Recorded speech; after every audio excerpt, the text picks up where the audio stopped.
Get ready to enter a brave new world with your host, Vasant Dhar.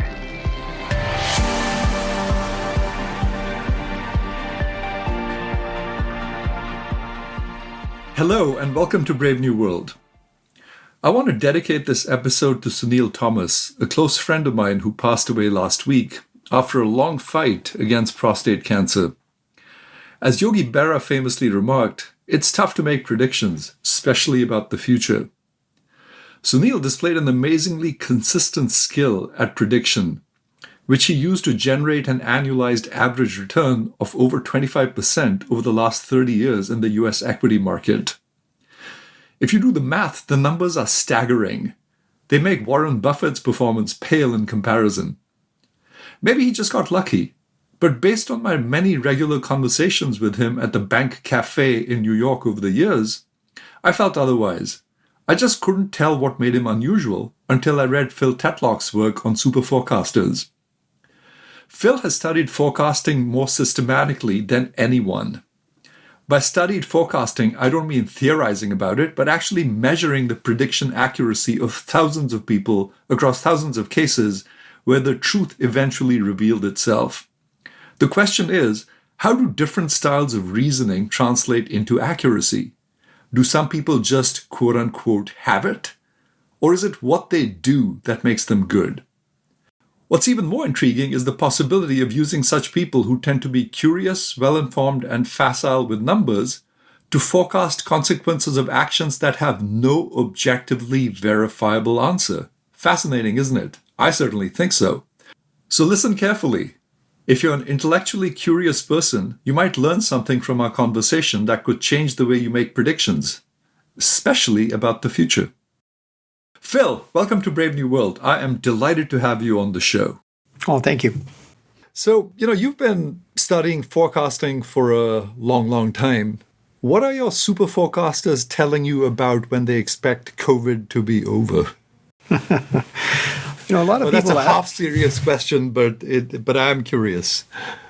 I suppose it hinges in part on exactly what we mean by COVID. But of all the possible mutations of COVID, I think they'll be floating around for many years. Have we gone through the worst mortality spikes due to mutations of COVID? I actually don't know what the most recent forecasts of the super forecasters are on that. People think that I'm a forecaster or that I'm a super forecaster, and I'm not. I mean, I study how people think. And the super forecasters are one of my favorite research populations. But I don't keep a really close track of all their predictions. I mean, that's something that, they make predictions in finance. They make predictions about U.S.-Russia, U.S.-China relations. They make predictions about all sorts of things. And I'm interested in accuracy, and I'm interested in how styles of reasoning translate into accuracy. But I shouldn't be confused with an epidemiologist or a Soviet or a Russia expert, or what used to be called a Sovietologist. Or I'm not a subject matter expert in that sense. I'm a cognitive researcher who is very curious about how people think and how which styles of reasoning serve us better or worse in which types of environments. Yeah, tell us a little bit about how you got started, because you've been studying human decision making for a long time. Yeah, just curious, what really got you started in this domain? Simple answer, exasperation. I was a relatively young professor in the mid-1980s when Mikhail Gorbachev was coming to power, and I was serving on a couple of committees staffed with experts who were making predictions of sorts about where events were going. And it turned out that virtually none of the experts whom I knew, there were a few who did get it right, but virtually none of the experts in my initial population anticipated Gorbachev. The more liberal observers expected that Reagan was driving the Soviet Union into an ever harder line stance, and that he was basically fueling neo-Stalinism. And there'd be the successor to Chernenko would be tougher. And the conservatives thought that, Soviet Union really is never going to change. It's a kind of self-reproducing totalitarian system. So we should expect more of the same. We'll eventually wait him out, but don't expect any big changes. So Gorbachev was essentially a phenomenon that neither liberals nor conservatives anticipated in advance. But within about 6 to 12 months, when it became apparent that Gorbachev really was pursuing a rather radical liberalization agenda in the Soviet Union, both liberals and conservatives thought they could explain it perfectly.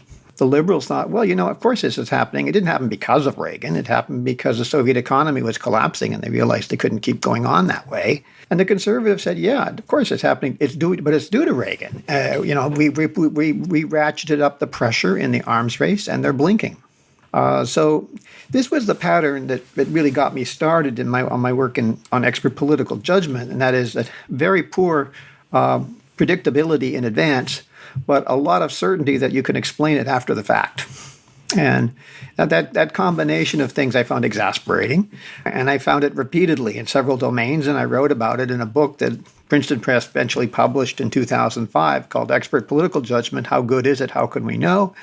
And the short answer was, well, it's not very good.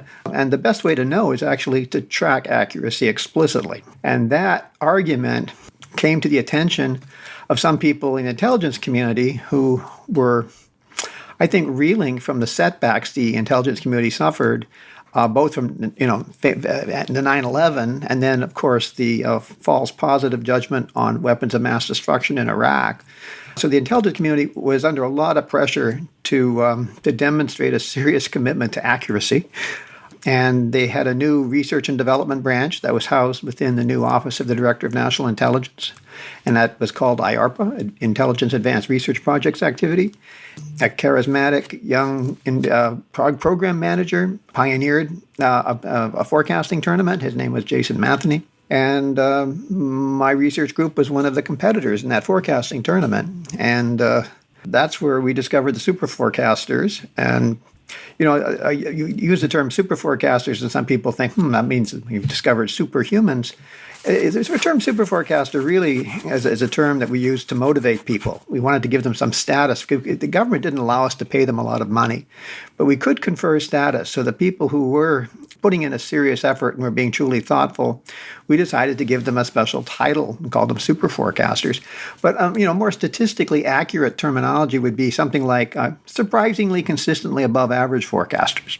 I can assure you, if you go to a publisher and try to publish a book with the title "Surprisingly Consistently Above Average Forecasters," they will not be enthusiastic. But superforecasters, they rather liked, and so that label stuck. I think the forecasters themselves like to be called superforecasters, rather than surprisingly consistently above average. Or even an even more ornate kind of terminology would be something like surprisingly resistant to regression toward the mean.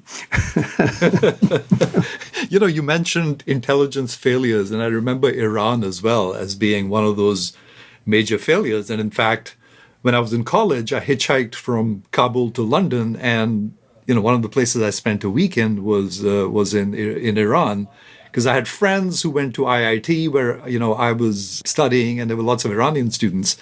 And I remember this was in 1976. There were tons of protests against the Shah.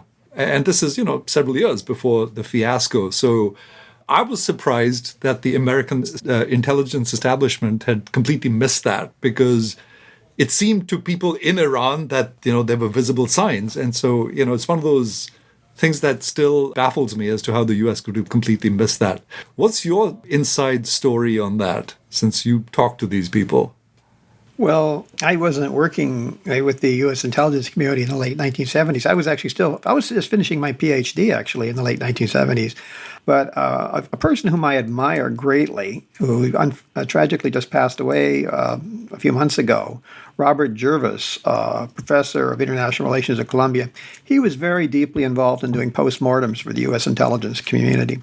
And one of the major postmortem activities he was involved in was the failure to anticipate the fall of the Shah in the late 1970s.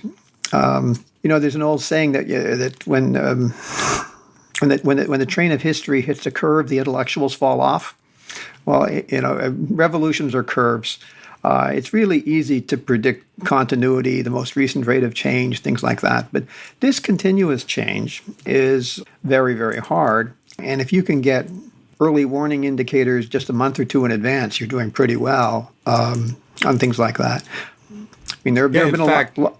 I was going to say, in fact, I think I'm falling prey to this phenomenon that Danny Kahneman refers to when you look back, things seem so obvious and certain, and you can sort of explain them causally because, you're looking backwards. Yes, 2020 hindsight.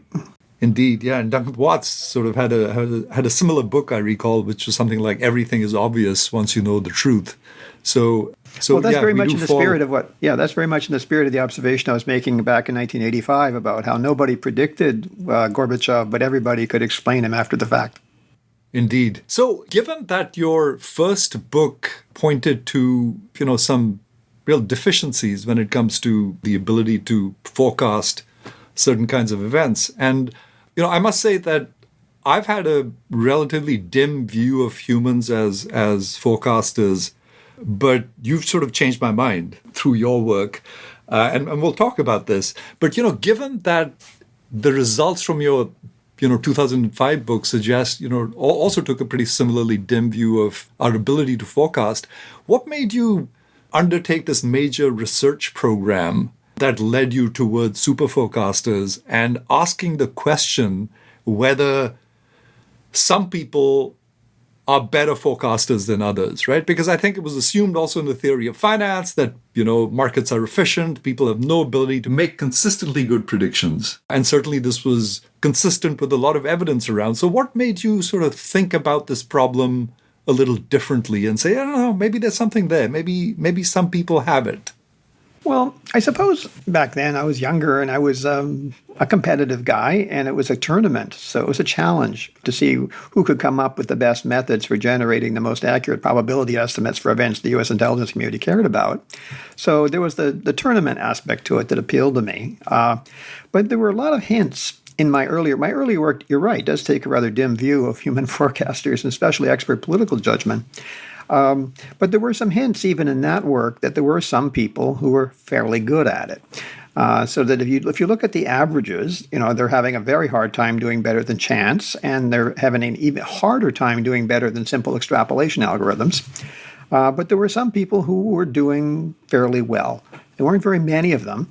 And I think the evidence suggests, even in that early work, that it wasn't just due to chance, right? You toss enough coins, you're going to get some streaks. That's well known.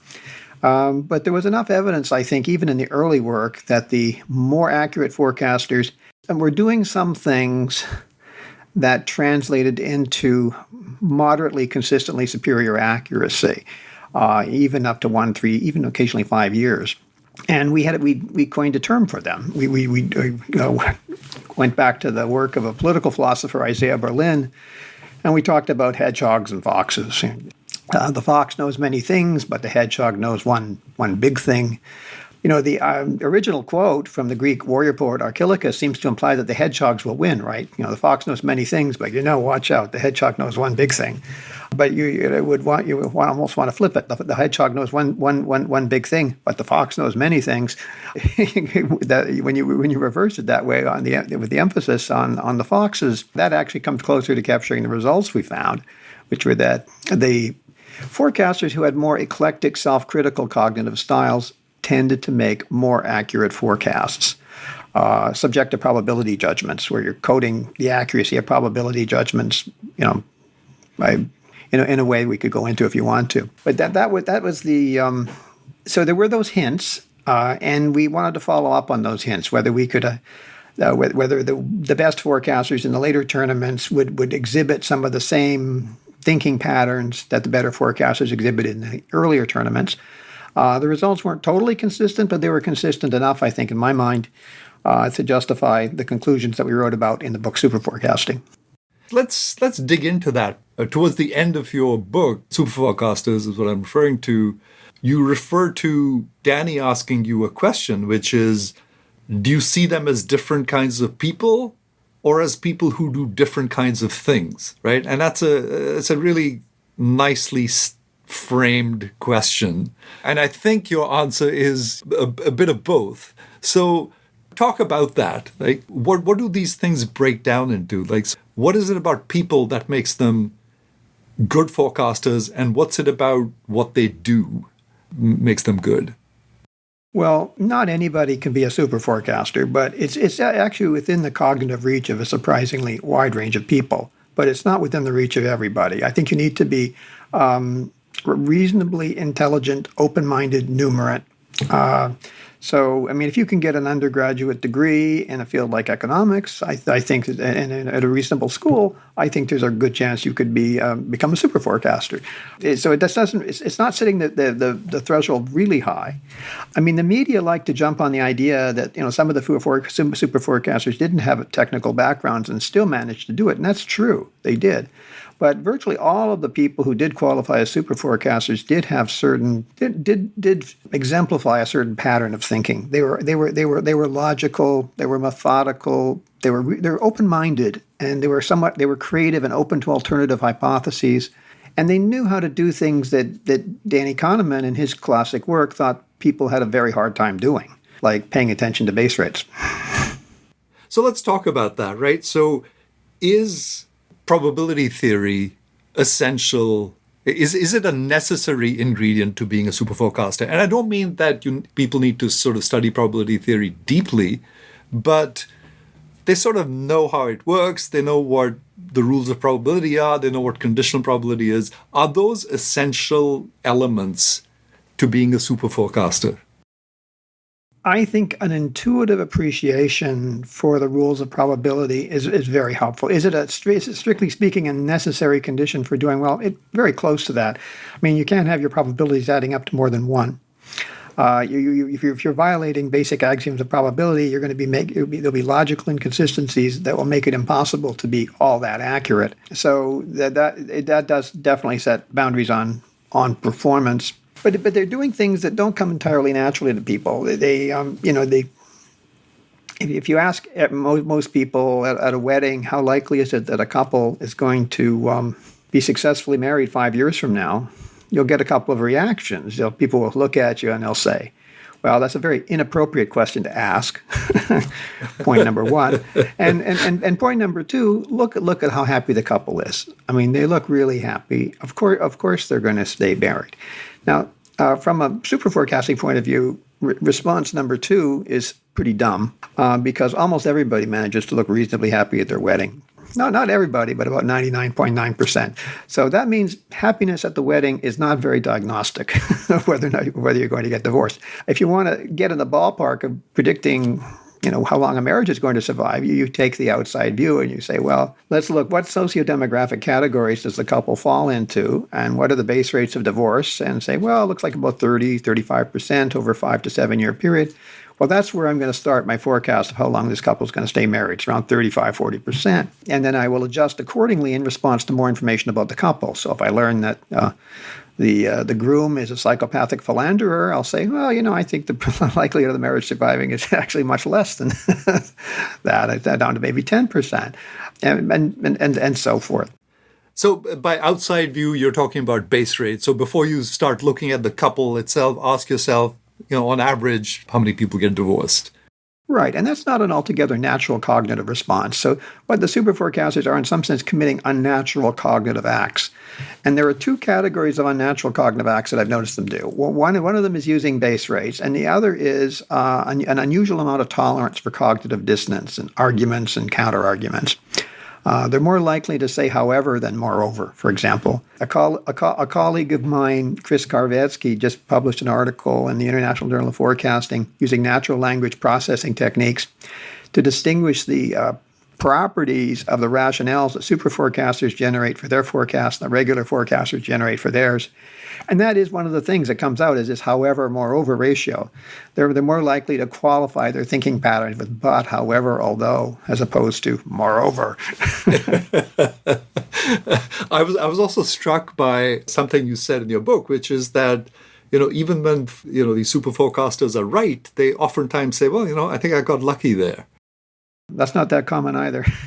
Yeah, exactly. I mean, I certainly don't do enough of that. When I'm right about something, I say, yeah, I was right about it. So there's this sort of I guess, humility, but also when they're wrong, they tend to really, really want to dig in and, find out why they were wrong so that maybe they don't repeat the mistake again. Yeah. The standard response of most forecasters when they get it wrong is I was unlucky. And the response to when they get it right is I'm smart. Right. Yeah, I was close. I just missed it by a hair's breadth. So what surprised you about the research that came out of Superforecasters? Because frankly, I was surprised at the result. But then when you explain it the way you do, which is, they pay attention to base rates, they're sort of curious. They are never overconfident, because all of this has been documented. I had Terry Odean on the show several months ago, and he studied investors and behavioral finance for a long time. And he was heavily influenced by Danny as well. And so he talks about overconfidence as being, one of those things that can get you into trouble. So I was surprised at the result, but then when I dug in and saw how you explained it, I became a believer. I was like, this makes sense. It's has some face validity to it. And so I'm willing to believe that some people just have it. And the other thing that struck me is that I think you sort of theorized that a lot of these people take what Danny describes as System 1 and System 2 thinking, the System 1 being sort of really quick, there's no thinking involved, and that's what enables us to function throughout the day. And System 2 is sort of this deep, deliberative exercise. And I think you implied that the superforecasters somehow take that deep, deliberative thing and make it System 1. Am I paraphrasing? I think that's an excellent paraphrase.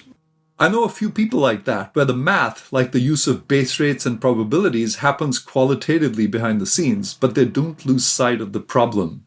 In fact, a good friend of mine for many years, Sunil Thomas, who sadly passed away last night from prostate cancer, had this unnatural ability of stock picking, where he averaged an insane annualized return of almost 30% over 30 years.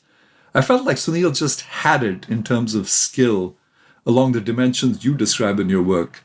So you really changed the way I think about humans and the potential for combinations of humans and machines, although I still see relatively scant evidence of when human plus machine beats the machine. But sometimes I do believe that the hybrid will do better. So far, I just haven't managed to describe such situations crisply enough. What do you think? I think there's a huge amount of interest in human-machine hybrids. There have been forecasting tournaments that have involved competitions between humans, machines, and hybrids. It's been difficult. There's something enormously intuitive about hybrids. That there are things that machines do better and there are things that humans do better. So if you combine them, you're going to get something quite a bit better. And in principle, I suppose that's true, but in practice, it's a very difficult thing to pull off. And we're continuing to work on that ourselves. Take a very simple case, like, you've got a variable you want to predict, like, say, the volume of U.S.-China trade. And you've got a time series, and you've got a moving average. It moves up and down in a certain zone, and then it falls rather sharply around 2018 due to the Trump trade war with China. And now you're being asked to predict where is it going to be in 2019, and you have choices, right? So if you were using an exponential smoothing machine algorithm on the time series, you'd say, well, 2018 is kind of a blip. And when you smooth it out, 2019 is the next year is going to kind of revert closer to the long-term moving average.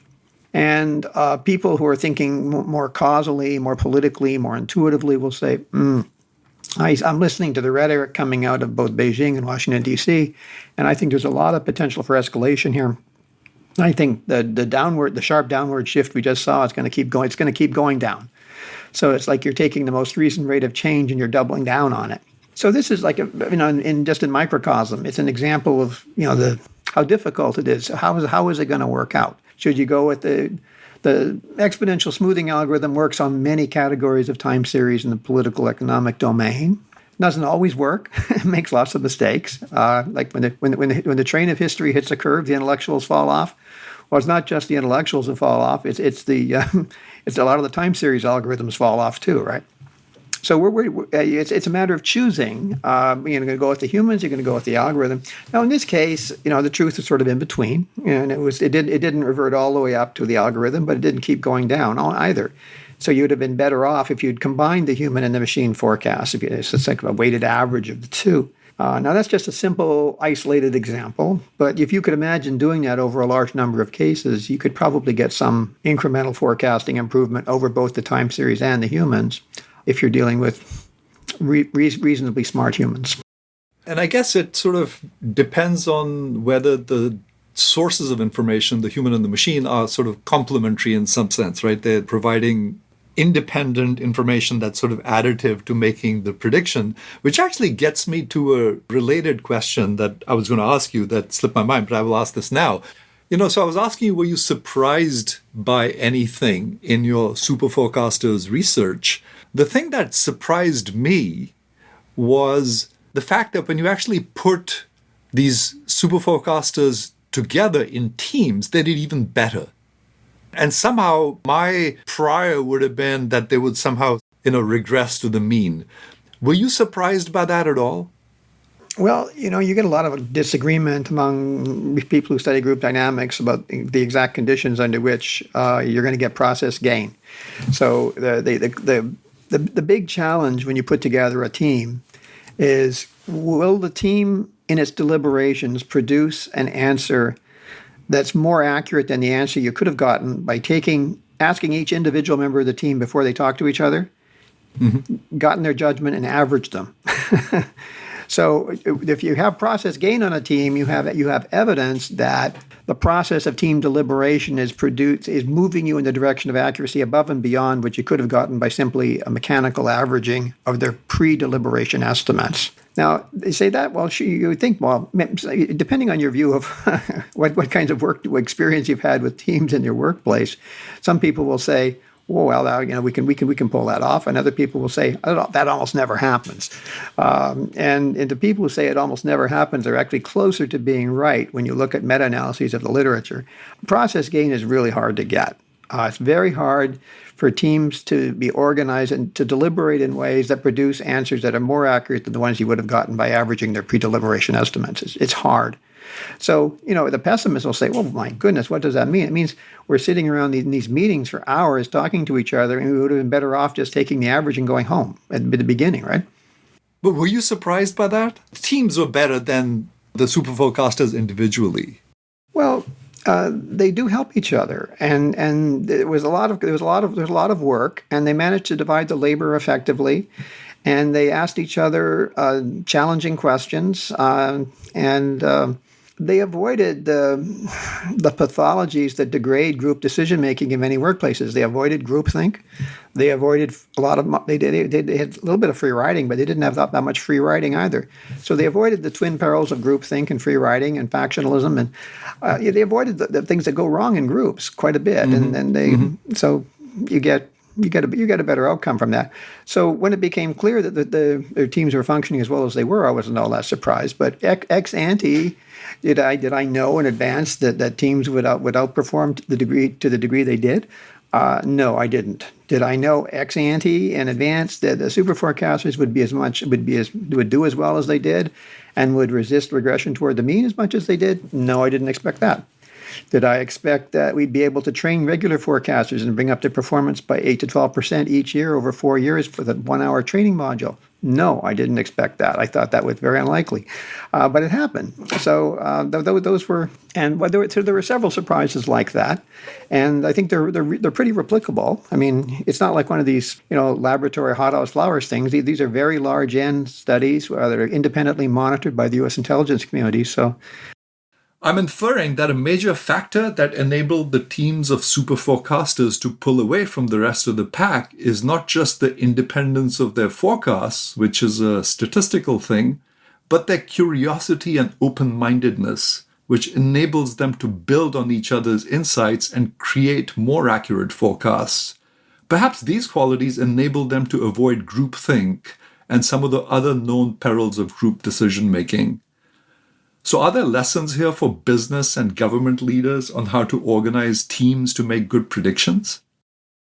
Well, if I were to offer a bit of advice, those of your viewers who are in the business world and world of government about how to enhance the cognitive efficiency of their teams, it would be to use a technique known as Delphi, where you try to get the advantages of both statistical aggregation and psychological integration. So you start off by getting everybody to make their judgments independently and to offer a rationale and to do all of that anonymously, so nobody knows who's saying what. And then everybody makes an independent judgment and offers a rationale for each question, and then they circulate those answers around the team. And everybody on the team then has a chance to update their ideas in response to that information. And you might do that 2 or 3 times, and you see whether or not they're converging on something.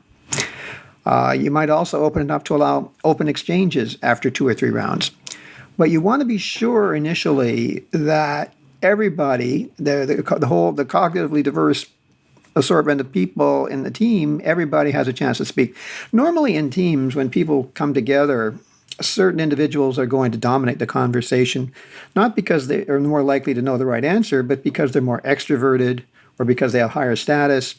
Delphi levels the playing field by giving everybody an equal say in the initial elicitation of forecasts and rationales. So, in a sense, what you're doing there is you're getting the advantages of what statisticians would call independence of observations. People aren't contaminating each other initially, at least. And then you're also getting the benefit of what happens when people creatively look at ideas and sort through them and try to identify the better ones and blend the best aspects of the better ideas and tamp down the worst ideas. And the idea is that the net result will be superior. And there's a lot of work using Delphi over the last 4 or 5 decades. Delphi isn't something I discovered. That suggests Delphi works. And it works for the reasons that you're describing, I think, because it gives you the benefits of both statistical aggregation and psychological insight. So let's talk about your more recent research in the area of reciprocal scoring, which builds on your work on superforecasters. It asks superforecasters to predict what other superforecasters will predict with respect to a question. And that's really interesting, to predict what other informed people will predict. And you're using this method to forecast things that are not possible to observe or verify objectively, like how many lives will be saved by a certain policy action, like requiring people to wear masks relative to doing nothing, or forecasting the outcomes of military actions like casualties or political impacts. Say more about this method and its uses, which I think is fascinating. Oh, well, the first thing I should do is clarify that I'm not the primary person and primary inventor of reciprocal scoring. It's really an invention of a very creative young University of Chicago economist who's now at the Federal Reserve, Ezra Carger. And he and I and other people have written some papers in which we use reciprocal scoring to address questions that it's quite difficult to address through conventional forecasting tournaments. So the core idea in reciprocal scoring, Ezra's idea, is that there is value in asking people to try to predict the predictions of others. And not just any old others, to predict the predictions of others who are really trying hard to get the right answers, say, to predict a panel of superforecasters. How would a panel of superforecasters answer the question of whether the best way to avoid a 100,000 plus casualty event in the Ukraine in 2022 is for the United States to make certain very emphatic statements about the Ukraine never joining NATO? Now, that's not something you can answer through a conventional forecasting tournament, right? It's a causal question about, if you were to deploy this policy option, what would happen? So you're asking people a question that is not objectively resolvable, but it could be intersubjectively resolvable. You ask them, well, let's say you have a panel of very thoughtful people, ideologically diverse, and who put a lot of weight on their forecasting accuracy, and you want to try to predict how they would answer that question. So you nudge them toward being as accurate as possible, even though there's no objective answer, because there will still be an intersubjective answer. You'll be able to measure their accuracy very quickly. And you can do this for questions that are very long range. You could say, what's the likelihood that strong forms of artificial intelligence are going to augment economic productivity by 30, 40, 50, 60% in the 2030s. And you don't have to wait until the 2030s to get the answer to that. You can get the answer tomorrow because you can look at how accurate you were in predicting the panel of forecasters who were trying to make that prediction. So it is, in some sense, it feels like a bit like cheating. You're looking for a shortcut. You want to be able to incentivize people to be thoughtful on questions that are not objectively resolvable. Normally, when questions are not objectively resolvable, people retreat into kind of an ideological fantasy land of thinking. If you asked people back when I was originally working on expert judgment in the 1980s and I was young, would the Cold War have ended just as fast if Reagan had not been president? That's a counterfactual question. You can't go back in history and rerun history with no Reagan, and you get two-term Carter presidency and a Mondale follow-up. You can't do it. But what you can do is you can ask people to try to predict what thoughtful people would say about that, and you can see whether or not that modulates. If you just have people answer the question the way they normally would, you will get simply a restatement of their political ideology. I know you're a conservative because you say, you know what, the Cold War would not have ended just as fast without Reagan. And I know you're a liberal when you say the Cold War would have ended just as fast or even faster without Reagan. Now, I know that neither group can possibly really know the objective right answer because they don't have time machines and they can't go back and do time machine experiments. The question is, can you use something like reciprocal scoring to incentivize people to be more candid and more thoughtful in the answers they give to important but objectively unresolvable questions, whether it's about economic productivity in the distant future, whether it's about the impact of an immediate policy intervention in the Ukraine, or whether it's a more hypothetical historical question about the Cold War. Okay, so instead of trying to forecast what you think is the right answer, forecast what other informed people will forecast. So if they're well informed and follow a similar discipline, the expectation is that they'll arrive at sensible estimates that are in the right ballpark? Right. So we're asking you to become your better cognitive self, to rise to your better cognitive self, to look at the world as you would if you were really a very thoughtful person trying to reach the correct answer, as opposed to a political hack trying to generate a convenient answer. Great. So what did you find, right? Because you described this study with something like 1,400 people, and I guess you kicked out a few because they demonstrated that they're violating laws of probability or a few other reasons. So what did you find with this study? Because I found the results fascinating, a little surprising, but can you just summarize what you found? Well, what's the minimal thing you would want out of reciprocal scoring? I think you'd want the people who are making reciprocal scoring judgments, you'd want them to be as accurate as the answers people give when they're motivated to get the truth and there are objectively resolvable answers. So now that might sound a little bit on the boring side, but it's a very important demonstration because it shows that when people are trying to predict the predictions of smart other people, it is as though they are doing the same things they do when they're trying to predict the objective truth. And that's the mindset you want them to carry over when they start trying to answer controversial policy questions that don't have objectively resolvable answers.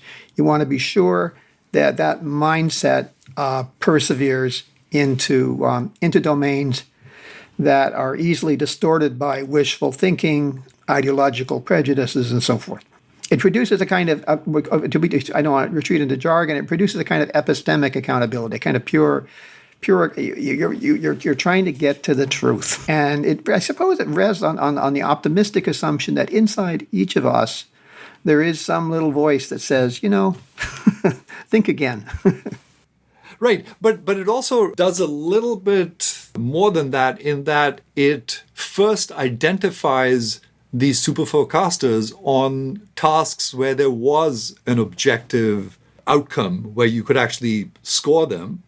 And so you use that as the basis for then saying, all right, now we know that these people are good at making forecasts, right? They take the outside view before they delve into the details. They're curious, they'll ask lots of questions. But that was done on problems where there was an objective truth, right? Those are resolvable problems. And now you're saying, all right, now let's extrapolate. Let's assume that these people apply the same approach to problems that are not resolvable, and let's try and predict what their predictions would be. Yep, yeah. Okay. So this is work in progress. I don't have a killer app that I can report to you and say, oh my God. Then you know what they did? They saw this amazing thing that nobody else saw 10 years in advance.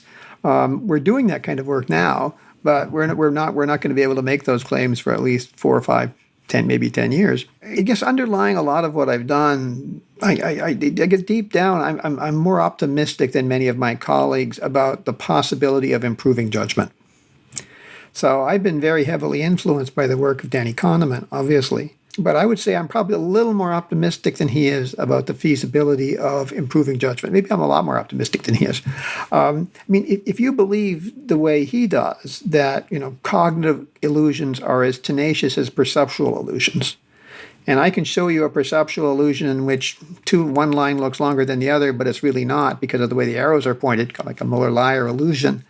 I can show you this thing, and you see it incorrectly. And then I pull out a ruler and I say, hey, look, these lines really are the same. And you say, oh, yeah, they are. And then I take the ruler away and you still see it the wrong way. Because perceptual illusions are tenacious. They don't go away. You always have to have a ruler by your side in order to protect yourself from a perceptual illusion like that. And you're not always going to have a ruler by your side. So you're going to be perpetually vulnerable to these kinds of illusions. So if you believe cognitive illusions are like that, they're that tenacious, you're going to be much more pessimistic about the feasibility of things like reciprocal scoring and other interventions to produce lasting improvement. The best you can do is you can have institutional solutions in which you require everybody to walk around with a ruler and use it when they're making a judgment of a certain type. That's as far as you can take the debiasing agenda. And I suppose I'm a little more optimistic than that. And that if there's you were to try to classify people in this space, in terms of optimism, pessimism, I'm a little bit more on the optimistic side.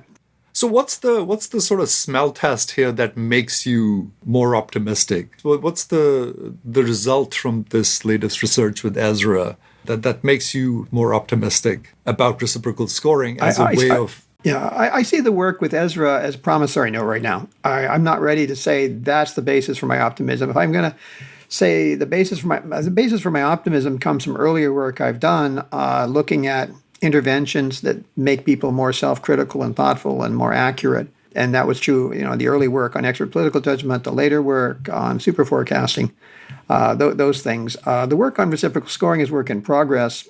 It's work that we need to do if we're going to make forecasting tournaments more directly relevant to policy debates. Because, if you're running a government and you have an epidemic, a COVID epidemic is racing through the country in the spring of 2020, it's not as though you can sit down and say, well, let's run a forecasting tournament and see, how likely we are to have a vaccine in 12 months or how likely, masks are going to work or this or that. Because by the time you get the forecasting tournament results, it'll be too late. So you need something quick and dirty that will give you a half-decent approximation to the truth really fast. So reciprocal scoring is intended to do that, to fill that breach, where you can say you have people sit down and make predictions about what would be the most efficacious policy interventions we could implement in the next 3, 6, 12 months that would save the most lives. No one will ever know the ground truth because you can't do all these counterfactual thought experiments where you switch one policy on, one other policy off. But you will be able to assess whether thoughtful panels did a good job of predicting other thoughtful panels' judgments. And I would argue that would be a better basis for your decisions than business as usual.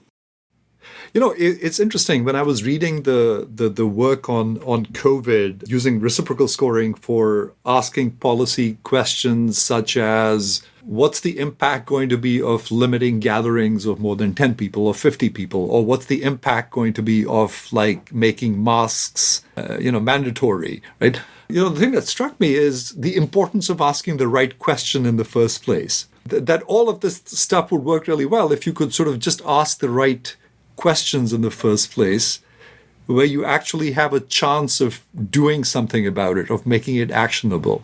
Yeah, that's a wonderful point. The skill at posing the right questions, I completely agree. And I think we did an imperfect job on that in the first iteration, and we're going to keep trying. So coming back to the question of the human-machine synergy potentially, and I'm just speculating here, could one of those synergies be the ability of these human superforecasters to get together and ask the right questions and then leverage the machine to see if there's the equivalent of the outside view for those questions before sort of digging into the specifics of the case? Does that seem like something that might work?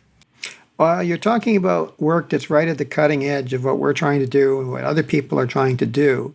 And one of the great challenges is generating better questions. We talk about super forecasters. Nobody has really talked about super question generators. And what would a super question generator look like? It may well be that super forecasting and super question generating are quite orthogonal to each other. So in the original super forecasting book, we had a story about Tom Friedman, the journalist, and how he was not a very good forecaster. It's very hard to tell if he's a good forecaster because his forecasts are so vague. And also, he wasn't really close to being right about the invasion of Iraq. But you know what? He asked a super question about the invasion of Iraq before it occurred. And it was a remarkably pithy question that when you look back on it 20 years later, you say, oh my God, we should have thought of that. And he asked it this way, and it's a memorable way of posing it. He said, is Iraq in just prior to the invasion in 2003, is Iraq the way it is because Saddam Hussein is the way he is? Or is Saddam Hussein the way he is because Iraq is the way it is? I think that's a brilliant question. So he's not a great forecaster, but it's a brilliant question. So what are the skills that go into making somebody a super question generator? You can use reciprocal scoring, for example, to ask people to predict the questions that smart people would want to answer. You want to incentivize people to get you to generate the right questions. Relatively, surprisingly little work has been done on this for generating. And obviously, there's not an objective answer to what is a great question. Like we look back on the Iraq question, and we say, hey, that's really smart. And we think it's really smart partly because it would have cautioned us about going into Iraq. But it also feels smart because it seems to anticipate many of the things that happened subsequently. The terrible, sectarian violence that beset Iraq for so many years after the 2003 invasion of Kurds and Shiites and Sunnis and so forth. That is really a key part of the future agenda, is using techniques like reciprocal scoring to incentivize people to try to answer questions that are not objectively resolvable, but are extremely important to have answers to. And those kinds of questions include things like what lessons should we draw from history? What kinds of forecasting questions should we be prioritizing to answer? How should we be rank ordering risk mitigation options for different threats? It's a long list of things that don't have clear, canned, objective answers that you can simply put into a forecasting tournament and get an answer. But you can get less noisy and I think more thoughtful answers to these really critical questions using techniques like reciprocal scoring. That's an agenda that I think will unfold over the next 5 to 10 years in the hands of investigators who are younger than I am. And I think people will increasingly recognize the value of that approach. Fascinating stuff. So there's a few questions I want to just throw out here. So what makes Nate Silver as good as he is as a forecaster?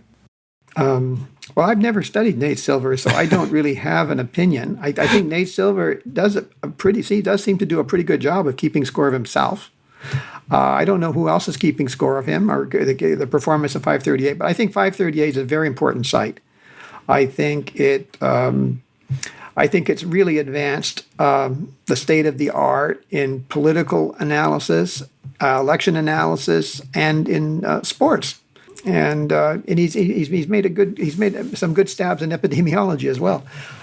So I mean, he's an extraordinarily energetic and thoughtful, and analytically rigorous guy. They periodically put out reports that suggest that 538 forecasts in various domains are well calibrated. I'm going to take them at their word, and I'll say that's probably true. But it's not something I've studied directly myself. As you say in your book early on, unless you keep score, you have no idea what you're doing and there's no basis for improvement. So clearly he's keeping score and using that as one of the things to improve himself. He's a wonderful revolutionary presence in the field. I remember talking with him about 15, 16 years ago, just after Extrapolitical Judgment came out, and he was doing interviews for his book, A Signal in the Noise. And I was extremely impressed by him. So, what's your advice to business leaders who are concerned with some of the same kinds of questions that policymakers are? Because businesses hinge on these macro events as well. They hinge on the direction of interest rates and who's going to be in power and what policies are going to be. So how should business leaders think about exploiting some of this research and this thinking that we're talking about here? I think some business leaders are very open to exploring the cognitive strengths and weaknesses of their teams and of their own judgment, and other business leaders are less open to doing that. And we'll see what natural selection has to say about all that. Okay, fair enough. And what's your advice to people who are interested in becoming super forecasters? Is this a skill that can be learned? That is, let's say that they have the basic ingredients that it takes. What should they do to improve their forecasting skills? Well, the Nate Silver path is the most famous of all the possible paths. And I think Nate got started, doing sabermetrics or baseball analysis, and then poker. There were domains in which he fine-tuned some of his cognitive skills and statistical skills, and he gradually moved them across into other domains. He's an object lesson in how to do it, both as a human being, I think, and as an organization builder, because 538 is such an impressive organization. So you create an organization of quasi-super forecasters. That's pretty good. Sounds good to me. And in closing, what's your advice to students in terms of how they should be looking at the world ahead of them and the opportunities and what's unfolding? How should they be thinking about educating themselves for the future that lies ahead? Discipline yourself to be a systematic skeptic. There is a tremendous amount of BS out there, including BS coming from your professors. And be skeptical. And any favorite quotes? Like one of mine is, "In God we trust. Everyone else, please bring data."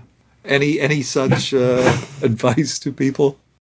No, I'm not. I don't think I'm going to be able to be. That's a pretty pithy aphorism you have there, Vasant. I'm not going to be able to outdo that. You're too kind, Phil. Well, Phil, it's been a pleasure talking to you, and I love reading your work. I think the stuff on reciprocal scoring has changed the way I think about prediction and the role of humans in prediction.